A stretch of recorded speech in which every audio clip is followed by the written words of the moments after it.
What's happening, CFM? It's Coach Matt with our Saturday workout. Got a lung burner for you today. So let's begin with our warm up. We're gonna go 2 rounds through, starting with shuttle runs. So all the way down and all the way back 3 times. The next one will be high knees, fast feet, followed by butt kicks. So again, those are just little springy steps. Make sure your whole foot is not touching the ground on that, but we're actually just bouncing off the ball of the foot when we do those high knees and on the butt kicks. Next one, we'll stop for a second and do some heel toe rocks.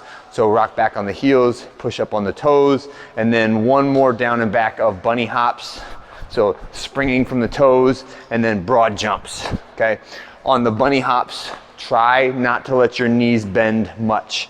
So it's not a whole leg movement, it is just a foot and ankle movement, right? So just try to be a little bit tight in your quads when you do that, and that will help to warm up the calf, ankle, Achilles, and the foot and everything.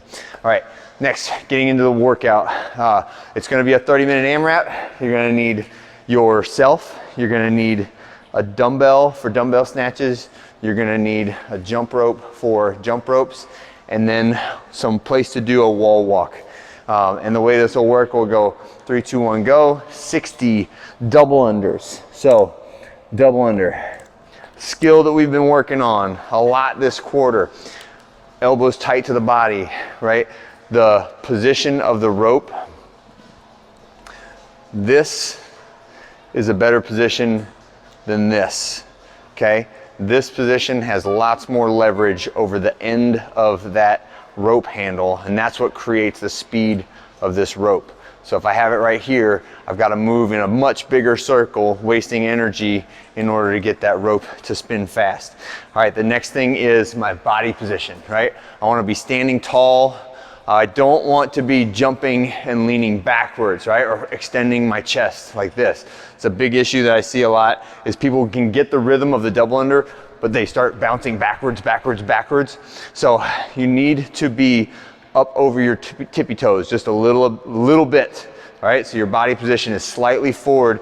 And if you think about, like, you can put an X on the ground, you can find a little intersection of the mats, but try to nail that spot every single time when you do it. And then the last thing is the jump does not need to be super high, right? So when I jump, you do not need to get like very high off the ground, okay? And what will mess you up is if you either donkey kick, right? Like pulling your feet up fast like that, or get too high and pull your knees up too high.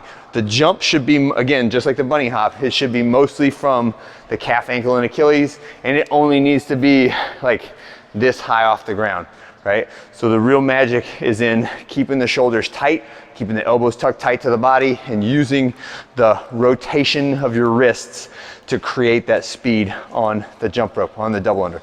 Okay, that's enough jump rope tips, but it's 60 reps of that, or 120 singles, or whatever combination of that you feel is appropriate for today. And the only thing I'd say on this is 30-minute AMRAP, so just don't let them stump you.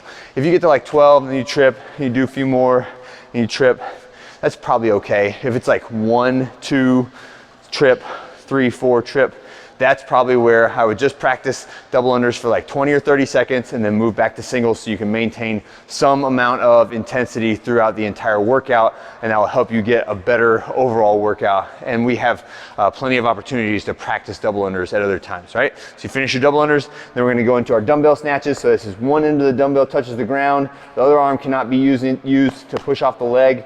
Single motion from the ground to overhead, standing tall at the finish, switching hands every rep. Okay, dumbbell snatch. All the normal rules of pulling off the ground apply for that. So my back is always in a good position, right? I'm always keeping my shoulders tight, shoulders above the hips. I never want to be bending down or rounding at the spine when I do that movement. The last one is our wall walk up. So we'll go down here where this flood has not reached yet. All right, so starting off laying on the ground each time, I'm gonna press up onto my knees, then pike up and reach up high with one leg. All right, so practicing reaching up high with one leg, the other leg goes to match it, and then I just walk my hands back. Ideally, I'm getting back to where my nose touches the wall, and then walking myself back out. Feet come to the floor, and I return to the floor every time. The bottom of the push-up is where those things start. That is our wall walk. You go as close to the wall as you are comfortable going, or maybe a little bit more than what you're comfortable doing, okay? You do not have to get perfectly vertical, nose touching the wall every single time to get a really good shoulder workout out of that. If it feels too precarious for you, keep like a foot away from the wall, all right? There's some other good modifications we can use for that, so don't be afraid of the wall walk. We can do a lot of different things on that that do not involve your feet all the way up in the air, right? They'll still give you a really good shoulder workout. So, as always on Saturdays, we try to scale it so that no matter who you are, you can get a fantastic workout.